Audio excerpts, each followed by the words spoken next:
देखिए आपके पास कुछ प्रोग्रामिंग की टर्मिनोलॉजी होती है। प्रोग्रामिंग पैराडिज्म का मतलब है कि प्रोग्रामिंग की कुछ चीजों को डिफाइन करना है, कुछ कॉन्सेप्ट को डिफाइन करना है। तो इसकी डेफिनेशन क्या होती है? Set of programming concept. क्या होती है बेटा? Set of programming concept. अच्छा, इसके तीन आपके पास पैराडिज्म होते हैं। एक का नाम है low level programming. Low level का मतलब use of computer basic instruction, यानी कि कंप्यूटर के प्रोसेसर से कोई काम करवाना। किससे काम करवाना बेटा? कंप्यूटर के प्रोसेसर से या प्रोसेसर के लेवल पे जाके काम करना। नेक्स्ट होती है आपके पास प्रोग्रामिंग पैराडिज्म, होती है इम्पेरेटिव। इम्पेरेटिव प्रोग्रामिंग वही प्रोग्रामिंग होती है जो हम हाई लेवल लैंग्वेज में काम करते हैं।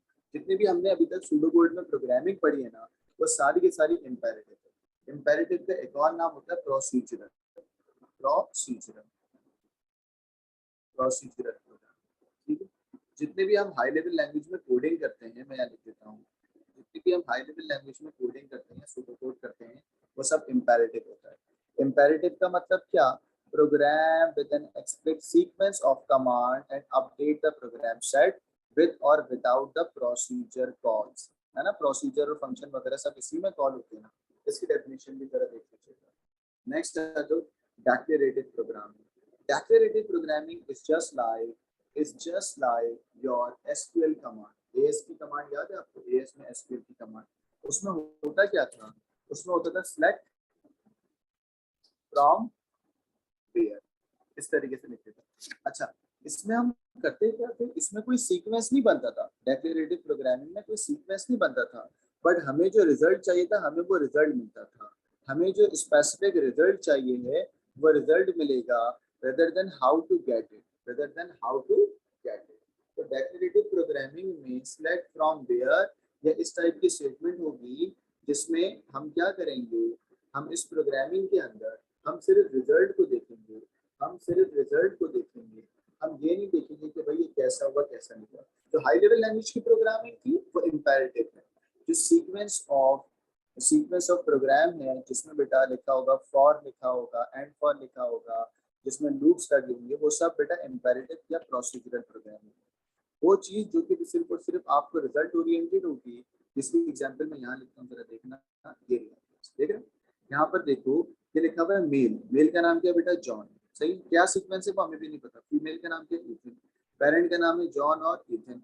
This type of programming is called declarative. Declarative की डेफिनेशन क्या है? देख रहे हो भाई? डेक्लेरेटिव, इसमें कोई प्रोग्रामिंग कोड नहीं है।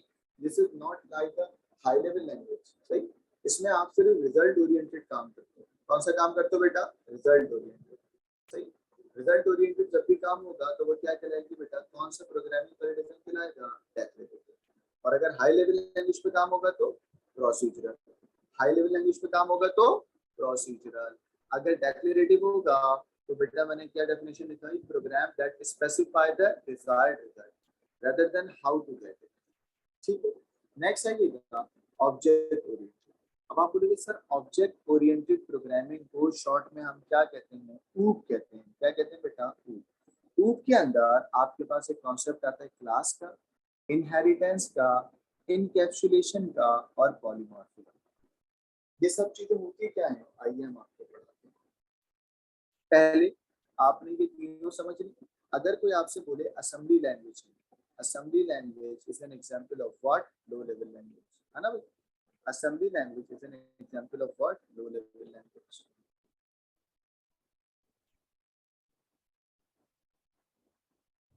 है ना भाई?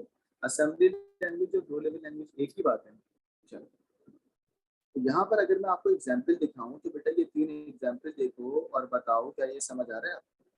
देखें, आपने अभी कहा कि सर जितनी भी चीजें जो आपको समझ नहीं आती बट आपको उसका रिजल्ट समझ आता है, वो कहलाती है डेक्लेरेटिव। सही।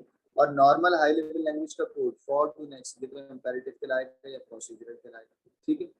LDD असेंबली लैंग्वेज है ना भाई? Increment in accumulator. Assembly language is an example of what? Low level language. अब मैं आपको पढ़ाने जा रहा हूँ object oriented programming. That means क्या? देखिए, लूप के अंदर क्लास का कॉन्सेप्ट आएगा, इनहेरिटेंस का आएगा, इनकैप्सुलेशन का आएगा, पॉलीमॉर्फिज्म का। तो इसको समझिए। लूप एक ऐसी प्रोग्रामिंग होती है, तो मैं आपको समझा रहा हूँ कि देखें, पहले समझाऊंगा उसके बाद सवाल। ऑब्जेक्ट ओरिएंटेड प्रोग्रामिंग होती क्या है? देखें, हम मॉड्यूल्स पे काम करते हैं। मॉड्यूल्स पे क्यों काम करते हैं बेटा? ताकि हमारे पास ब्लॉक ऑफ कोड, अलग अलग ब्लॉक ऑफ कोड हो। उस अगर एक यूजर एक ब्लॉक ऑफ कोड पे काम कर रहा है तो वो दूसरे ब्लॉक ऑफ कोड को डिस्टर्बेंस ना हो। सही। टीम मैनेजमेंट हो सकती है, टीम मैनेजमेंट आसान होगी, छोटे छोटे ब्लॉक बनेंगे। ये जो छोटे छोटे ब्लॉक बनते हैं ना, इसको आप बोलते हो क्लास बनाना। क्या बनाना बेटा? क्लास बनाना। ऑब्जेक्ट पे काम करना। इसके अंदर छोटे छोटे क्या होते हैं बेटा? ऑब्जेक्ट्स होते हैं। ऑब्जेक्ट का फायदा क्या होगा? बाद में ये सारे ऑब्जेक्ट आपस में इंटीग्रेट हो जाएंगे। इंटीग्रेट होने को हम बोलते हैं इनहेरिट होना। क्या होना बेटा? इनहेरिट होना। This is called inheritance. एक क्लास से एक क्लास से दूसरी क्लास के अंदर, या एक मॉड्यूल से दूसरे मॉड्यूल के अंदर, एक क्लास से दूसरी क्लास में, या एक मॉड्यूल से दूसरे मॉड्यूल के अंदर जो चीजें ट्रांसफर हो रही होती हैं या जो आप लेके आते हो वो कहलाता है इनहेरिटेंस। क्या कहलाता है बेटा? Inheritance. This type of programming is called object oriented programming. This type of programming is called object oriented programming, जिसके अंदर कॉन्सेप्ट ऑफ क्लास भी आएगा, कॉन्सेप्ट ऑफ इनहेरिटेंस आएगा। इनहेरिट करा ना मैंने अभी आपको। फिर मैं आपको पढ़ाऊंगा पॉलीमॉर्फिज्म क्या होता है। तो ये सब इसमें ही आएगा। ठीक। ऑब्जेक्ट ओरिएंटेड के अंदर आप डिफरेंट ऑब्जेक्ट्स पे, डिफरेंट क्लास पे काम करोगे ताकि आपकी प्रोग्रामिंग क्या हो जाए बेटा? सिंप्लीफाइड हो जाए, आसान हो जाए, टीम मेंबर्स को डिवाइड करने, मैनेजमेंट बढ़ जाए। ठीक। ये भी एक आपके पास प्रोग्रामिंग पैराडाइज्म है। तो चार तरीके के प्रोग्रामिंग पैराडाइज्म में आपके पास, आप देख सकते हैं। स्क्रीनशॉट ले लें, इसका मोस्ट इंपॉर्टेंट बात है, स्क्रीनशॉट ले लें। चार तरीके के प्रोग्रामिंग पैराडाइज्म में आपके पास, एक का नाम है क्या? असेंबली या लो लेवल लैंग्वेज। दूसरे का नाम है इम्पेरेटिव या प्रोसीजरल लैंग्वेज, जो हम पढ़ते हैं हाई लेवल लैंग्वेज। तीसरा बेटा declarative, like select from where, जिसका आपको बस रिजल्ट पता होता है, ये नहीं पता होता कैसे आया है। और तीसरा होता है ऑब्जेक्ट ओरिएंटेड प्रोग्रामिंग, जिसके अंदर क्लास होती है, इनहेरिटेंस होती है, एनकैप्सुलेशन होता है और पॉलीमॉर्फिज्म। एग्जाम में ये सवाल आया था, अगर आप देखें तो क्या आप ये सवाल कर सकते थे बेटा? देखिए, जब भी वो कह रहा है क्लास बनानी है, चाहे वो प्राइवेट बनानी है या पब्लिक बनानी है, इस type of programming is called code programming. सही। ये आपके पास low level language, normal pseudo code होता है, वो प्रोसीजरल होता है। और ये जो लिखा हुआ है ये क्या होता है बेटा? डेक्लेरेटिव। चलो इस पूरे पेज का स्क्रीनशॉट ले लें और अपने ग्रुप पे शेयर करिएगा। ये चार तरीके की प्रोग्रामिंग पैराडाइज्म होते हैं। चलो प्रूफ की एग्जांपल भी लिखी हुई, इसका भी स्क्रीनशॉट ले लें। प्रूफ की एग्जांपल यही है आपके पास, यूज ऑफ क्लास है, इनहेरिटेंस और पॉलीमॉर्फिज्म। ये जरा देखिएगा बेटा।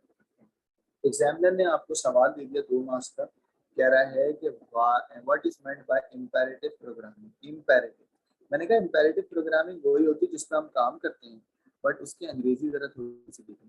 इंपेरेटिव प्रोग्रामिंग लैंग्वेज यूज करता है वेरिएबल्स को which are change using assignment operator, they rely on selection या रिपीटेशन। है ना? ये तो हमें पता है भाई, हम लोग इस पर काम कर चुके हैं। The statement provides the sequence of commands CPU will perform or change the line of a code. ठीक। इंपेरेटिव प्रोग्रामिंग का सवाल, ये तो आपको पता है, नॉर्मल प्रोग्रामिंग जो हम करते हैं। नेक्स्ट आता है डेक्लेरेटिव। डेक्लेरेटिव के अंदर हम रिजल्ट ओरिएंटेड काम करते हैं, हमें नहीं पता होता कैसे काम होता है। और इसके अंदर डेक्लेरेटिव के अंदर हम फैक्ट्स और फिगर्स पे काम करते हैं। जो फैक्ट्स और फिगर्स है ना, तो हमने पॉइंट नंबर 1 में क्या लिखा? हमने कहा instruct a program on what need to be done. जो आपको करना है बस उस पे काम करें, कैसे करना है वो नहीं करना। Instead of how to do, use facts and figure, use queries, है ना? एसक्यूएल के अंदर क्यूरीज लिखते हैं ना आपको, satisfy goal, can be logical और फंक्शन। इसका स्क्रीनशॉट ले लें, स्क्रीनशॉट ले लें, अपने ग्रुप पे शेयर करेंगे क्लास के बाद।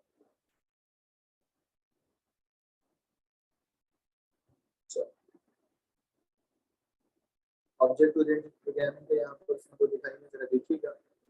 वो कह रहा है क्लास एक आपके पास टेम्पलेट होता है, उस टेम्पलेट के अंदर आपको वो बताता है कि कितने ऑब्जेक्ट आएंगे और कैसे कैसे ऑब्जेक्ट आएंगे। ठीक। Putting the data and method together in a single unit. अगर आप किसी भी चीज को या किसी भी मेथड ऑफ प्रोग्रामिंग प्रोसीजर को एक सिंगल यूनिट के अंदर डालोगे तो वो क्या कहलाएगा? इनकैप्सुलेशन। क्या कहलाएगा? इनकैप्सुलेशन। अगर आप ये एग्जांपल देखें, इस एग्जांपल में क्लास का नाम क्या है बेटा? शेप। ऑब्जेक्ट ओरिएंटेड की बात करें, एट्रीब्यूट प्राइवेट कौन कौन से, नेम, एरिया और पैरामीटर, और जो पब्लिक है वो कौन से बेटा, सेट शेप, कैलकुलेट एरिया और calculate parameter. These all are the example of object oriented class diagram. Object की डेफिनेशन क्या है, ऑब्जेक्ट भी आपको पढ़ाएंगे, इंस्टेंस भी आपको पढ़ाएंगे. अभी नहीं, एक ऑब्जेक्ट ओरिएंटेड क्लास की पूरी डिटेल क्लास में है. आज मैं सिर्फ आपको प्रोग्रामिंग पैराडिज्म जो कि इंट्रोडक्शन दे रहा हूँ, प्रोग्रामिंग पैराडिज्म का इंट्रोडक्शन दे रहा हूँ. 4 तरीके की प्रोग्रामिंग पैराडिज्म पढ़ा.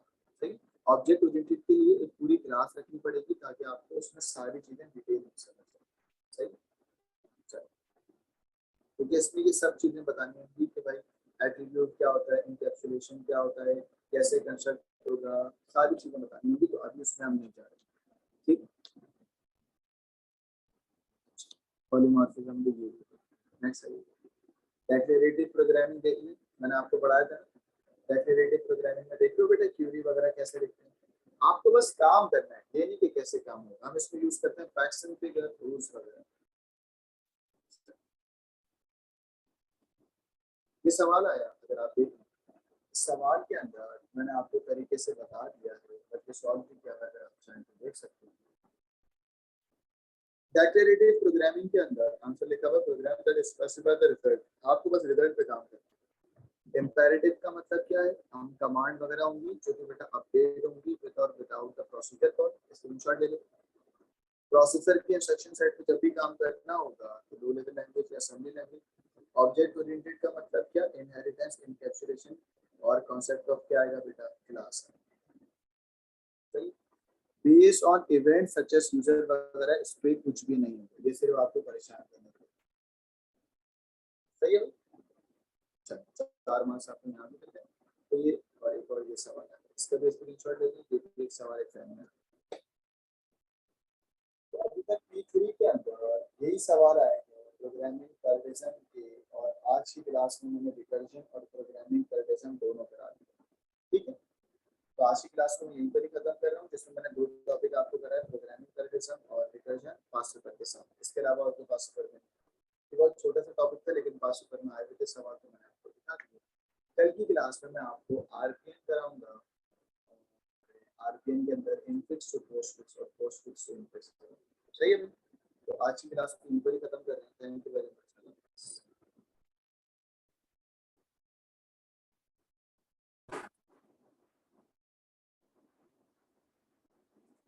कोई सवाल है?